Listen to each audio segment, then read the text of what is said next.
Assalamualaikum warahmatullahi wabarakatuh. Kembali lagi di channel YouTube Aizani Daroin. Kali ini saya akan berikan contoh soal AM atau asesmen madrasah materi SKI tingkat Madrasah Aliyah tahun 2024. 1. Tiga berhala utama yang disembah bangsa Arab adalah A. Hubal, Wud, Nailah. B. Hubal, Lata, Wud.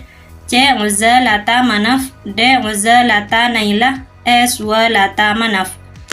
Jawabannya adalah C. Uzza, Lata, Manaf.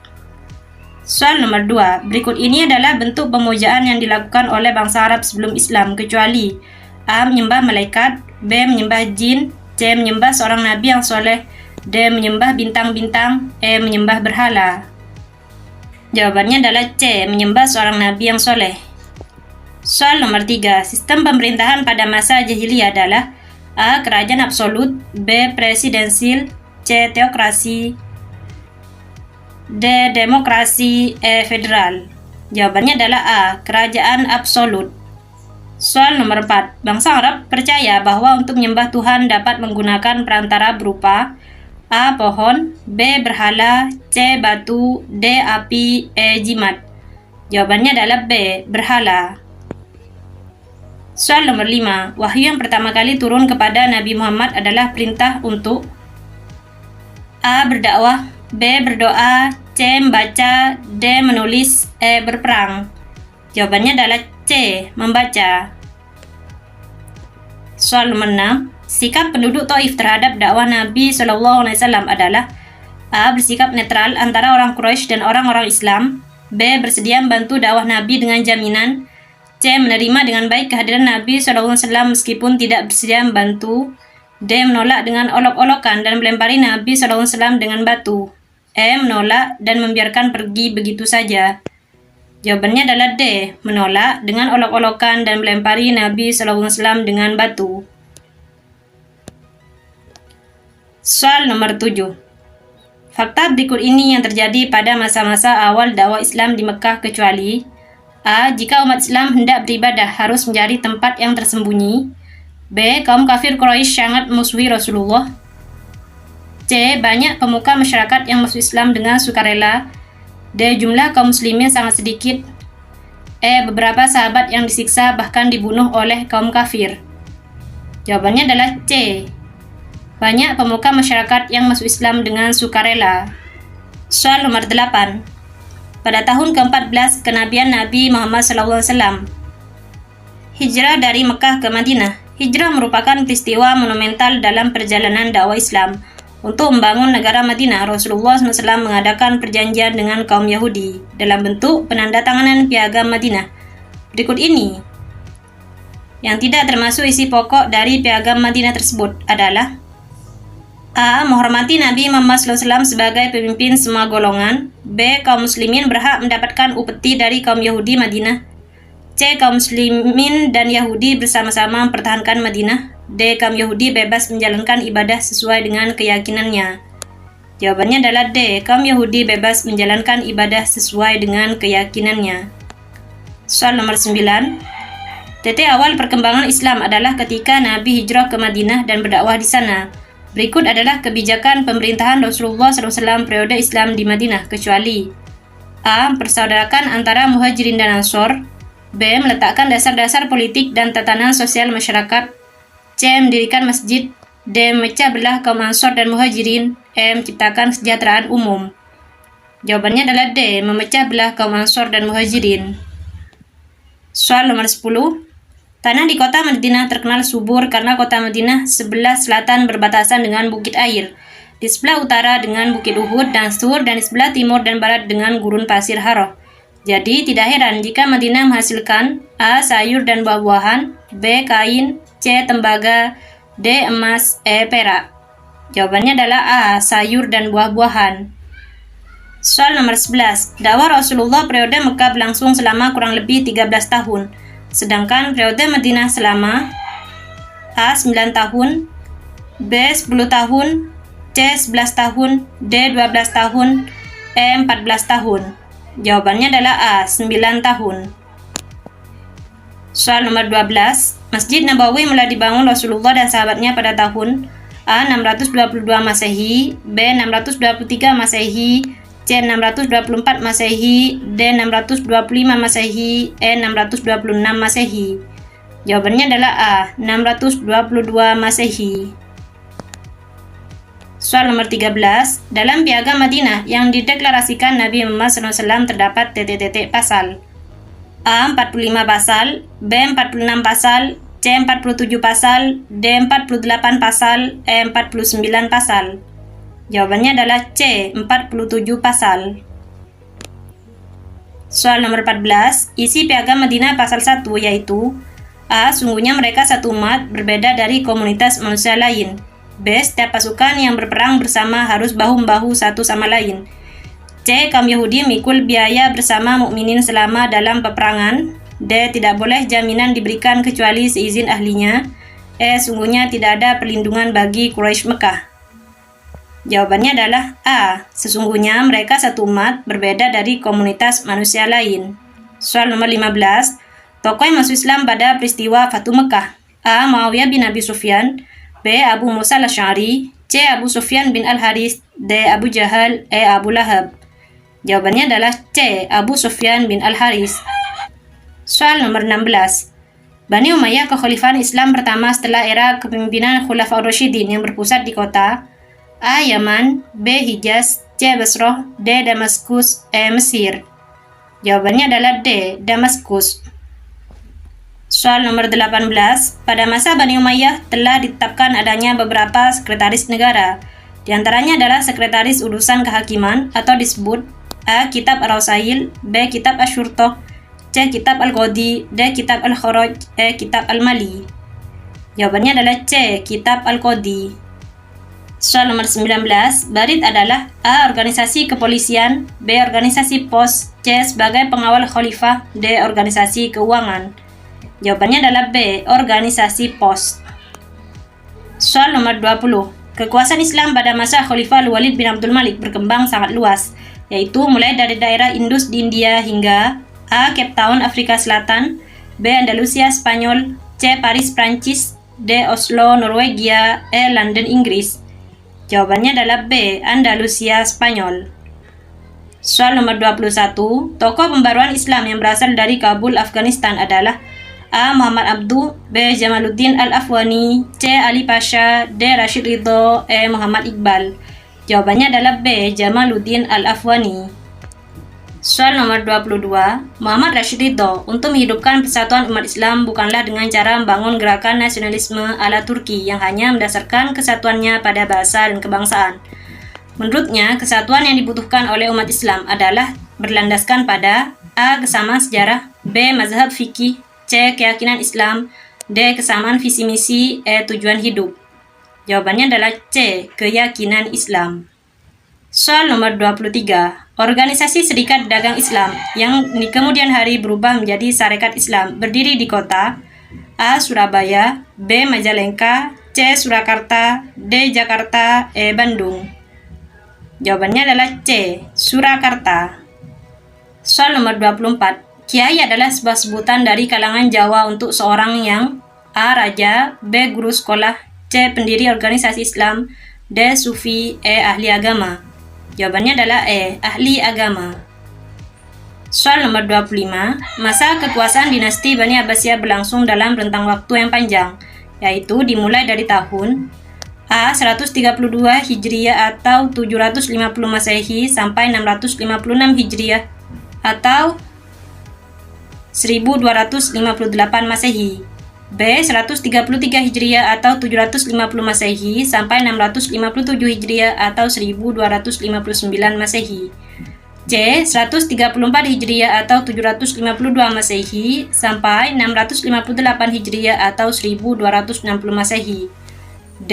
135 Hijriah atau 753 Masehi sampai 659 Hijriah atau 1261 Masehi, E. 136 Hijriah atau 754 Masehi sampai 660 Hijriah atau 1262 Masehi. Jawabannya adalah A. 132 Hijriah atau 750 Masehi sampai 656 Hijriah atau 1258 Masehi. Soal nomor 26. Uyun al-Masail atau pokok-pokok persoalan di antara karangan Imam yang masih ada sampai sekarang. A. Imam Nawawi, B. Imam Syafi'i, C. Imam Al-Farabi, D. Imam Malik, E. Imam Hanafi. Jawabannya adalah C. Imam Al-Farabi. Soal nomor 27. Pada masa Abbasiyah atau Kutab disebut lembaga A. Pendidikan menengah, B. Pendidikan dasar, C. Pendidikan formal, D. Pendidikan non-formal, E. Pendidikan pesantren. Jawabannya adalah B. Pendidikan dasar. Soal nomor 28. Pembaruan dalam dunia Islam dikenal dengan istilah A. Tasamuh, B. Taslim, C. Tabtu, D. Tajdid, E. Taklid. Jawabannya adalah D. Tajdid. Soal nomor 29. Majalah termasyhur yang diterbitkan oleh Rashid Ridho diberi nama A. Al-Munir, B. Al-Maktub, C. Al-Misbah, D. Al-Miftah, E. Al-Manar. Jawabannya adalah E. Al-Manar. Soal nomor 30. Berikut yang melatar belakangi bangkitnya umat Islam pada abad ke-18 adalah A. Tidak adanya misi Islam, B. Benturan antara kekuatan Islam dan kekuatan Barat, C. Lemahnya ekonomi. Jawabannya adalah B. Benturan antara kekuatan Islam dan kekuatan Barat. Soal nomor 31. Muhammad Iqbal menjadi Presiden Liga Muslim pada tahun A. 1929, B. 1930, C. 1931, D. 1932, E. 1933. Jawabannya adalah B. 1930. Soal nomor 32. Di antara pemikiran Muhammad Iqbal tentang pembaruan Islam adalah A. Umat Islam harus menguasai sains dan teknologi yang dimiliki Barat, B. Benturan antara kekuatan Islam dan kekuatan Barat, C. Lemahnya ekonomi, D. Perang berkelanjutan, E. Banyaknya politik. Jawabannya adalah A. Umat Islam harus menguasai sains dan teknologi yang dimiliki Barat. Soal nomor 33. Adanya kebebasan berpikir berarti umat Islam telah membebaskan diri dari belenggu taklid yang selama ini menyelimuti umat Islam. Mereka dapat melakukan kajian Islam dengan tidak hanya mengikuti pendapat ulama-ulama terdahulu. Pernyataan di atas merupakan salah satu nilai perjuangan pembaruan di dunia Islam dalam hal A. Nilai perjuangan, B. Nilai solidaritas Islam, C. Nilai pembaruan, D. Nilai perjuangan, E. Nilai kemerdekaan. Jawabannya adalah C. Nilai pembaruan. Soal nomor 34. Perhatikan pernyataan berikut. 1. Menaklukkan daerah-daerah dengan mengerahkan kekuatan militer. 2. Mendirikan pondok-pondok pesantren di berbagai daerah sebagai basis dakwah Islam. 3. Menyisipkan ajaran Islam ke dalam tradisi dan budaya yang sudah ada sebelumnya. 4. Membangun benteng pertahanan agar terhindar dari serangan penjajah. Berdasarkan pernyataan di atas yang termasuk strategi dakwah yang perkembangan Islam di Indonesia ditunjukkan oleh nomor A. 1 dan 2, B. 2 dan 3, C. 1 dan 3, D. 2 dan 4, E. 1 dan 4. Jawabannya adalah B. 2 dan 3. Soal nomor 35. Dalam sejarah perkembangan Islam pada periode modern, muncul gerakan-gerakan pembaruan di dunia Islam yang dipelopori oleh para tokoh pembaru.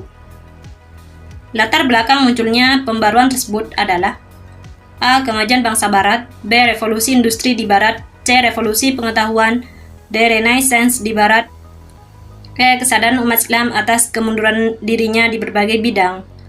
Jawabannya adalah D. Renaissance di Barat. Soal nomor 36. Ada berbagai teori dan pendapat mengenai kapan tepatnya Islam mulai masuk ke Indonesia.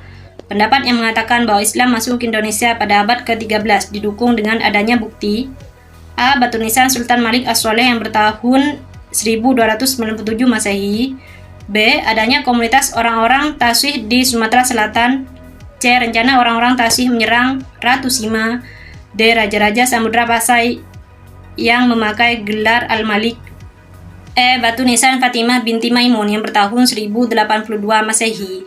Jawabannya adalah A. Batu nisan Sultan Malik As-Soleh yang bertahun 1297 Masehi. Soal nomor 37.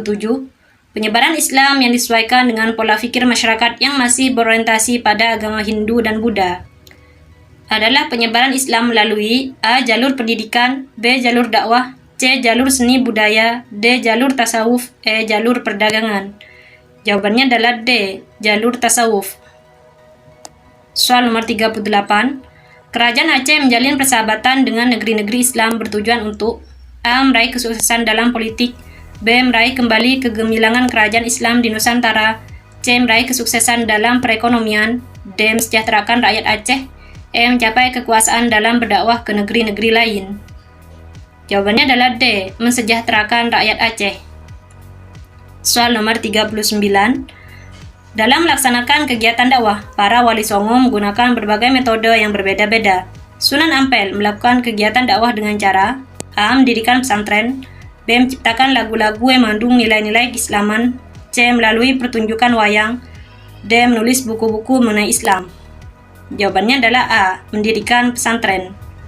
Soal nomor 40. Kerajaan Samudra Pasai didirikan pada abad 11 oleh Meorah Khair. Kerajaan ini memiliki peran penting dalam perkembangan Islam di Indonesia, terutama sebagai A. Pusat pendidikan dan penyebaran ilmu agama Islam pada masa awal, B. Penyebaran dakwah Islam di Maluku, B. Pengembangan budaya dan kesenian Islam di Jawa, D. Pusat kegiatan perlawanan terhadap penjajah Belanda, E. Penyebar dakwah Islam di Sulawesi. Jawabannya adalah A. Pusat pendidikan dan penyebaran ilmu agama Islam pada masa awal. Soal nomor 41. Sebab khusus terjadinya perlawanan Pangeran Diponegoro adalah A. Belanda memasang patok-patok pembuatan jalan yang melalui makam luhur Diponegoro secara sepihak, B. Hak-hak istimewa bangsawan kerajaan dibatasi, C. Belanda membawa pengaruh budaya asing yang negatif bagi kehidupan pribumi, D. Diperlakukannya hak tawang karang, E. Masuknya paham Wahabi yang ingin memurnikan ajaran Islam.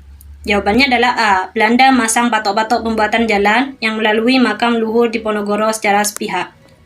Soal nomor 42. Kemerdekaan negara kita Indonesia tidak lepas dari peran umat Islam. Di antaranya adalah menentukan sang saka merah putih sebagai bendera Indonesia. Siapakah penggagas bendera merah putih? A. Soekarno, B. Al-Habib Ali Al-Habsyi, C. Al-Habib Idrus Al-Jufri, D. Al-Habib Hussein Mutahhar, E. Soeharto. Jawabannya adalah C. Al-Habib Idrus Al-Jufri. Soal nomor 43.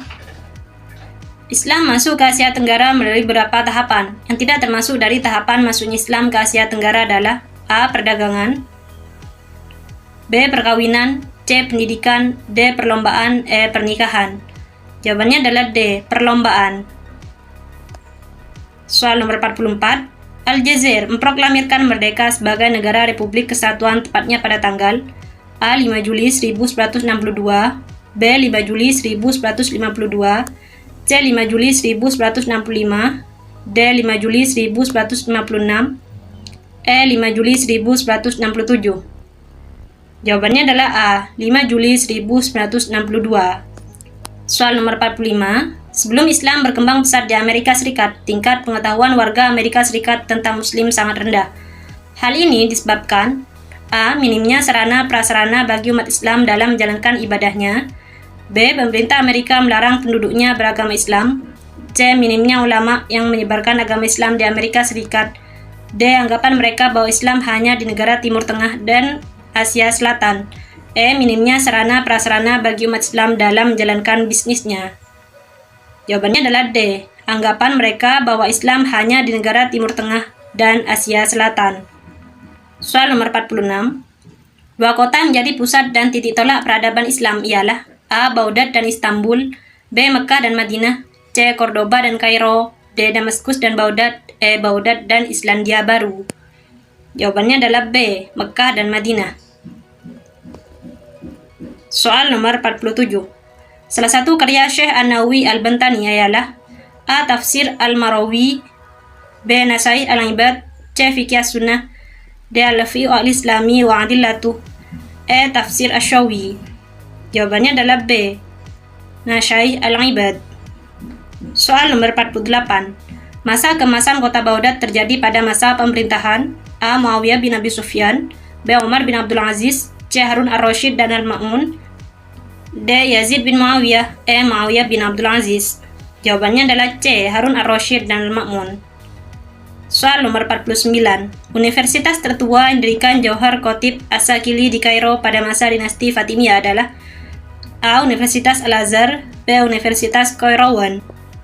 Jawabannya adalah A. Universitas Al-Azhar. Soal nomor 50. Syekh Wahbah bin Mustafa Az-Zuhaili adalah di antara sekian banyak tokoh Islam modern. Karya-karya beliau sangat banyak. Di antara karya beliau yang terkenal sampai saat ini adalah A. Fathul Mu'in, B. Tafsir Al-Munir, C. Fathul Qorib, D. Fiqh Al-Islami wa Adillatuh, E. Fathul Qadir. Jawabannya adalah D. Fiqh Al-Islami wa Adillatuh. Terima kasih sudah menonton. Jangan lupa klik tombol like dan subscribe ya. Assalamualaikum warahmatullahi wabarakatuh.